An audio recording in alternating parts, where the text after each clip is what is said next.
काल आम्हाला एक गोपनीय माहिती मिळाली होती. गोपनीय माहिती मिळाल्यानंतर आम्ही त्यावर सापळा रचला आणि त्यानंतर आमच्या पोलीस स्टेशनचे स्टाफ, सहाय्यक पोलीस निरीक्षक गवणे, त्यानंतर PM गंगणे, निंबाळकर या कर्मचाऱ्यांनी ट्रॅप लावून एक गुटखा वाहतूक करणारी गाडी पकडलेली आहे.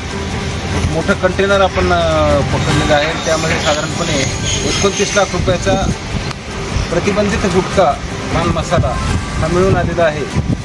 आणि गाडी 25 लाख रुपयाची गाडी, असा साधारणपणे 54 लाख रुपयाचा गुटख्याचा मुद्देमाल आपण या ठिकाणी जप्त केलेला आहे आणि त्याच्यावर गुन्हा दाखल करण्याची प्रक्रिया चालू आहे. पोलीस अधीक्षक माननीय श्री शिरीष सर देशपांडे साहेब, अपर पोलीस अधीक्षक हिम्मत जाधव साहेब आणि उपविभागीय पोलीस अधिकारी विक्रांत गायकवाड साहेब यांच्या मार्गदर्शनाखाली ही कारवाई करण्यात आलेली आहे.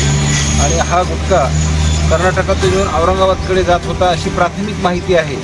तथापि यामध्ये जे वाहतूक करताना आढळलेले आहेत एक चालक आणि त्यासोबतचा एक साथीदार, या दोघं जणांना आपण ताब्यात घेतलेलं आहे. याशिवाय हा कुठून येत होता आणि कुणाला नेमकं त्याचा पुरवठा होत होता याबाबत अधिक तपास आणि सखोल तपास करणार आहोत. सध्या गुन्हा दाखल करण्याची प्रक्रिया सुरू आहे.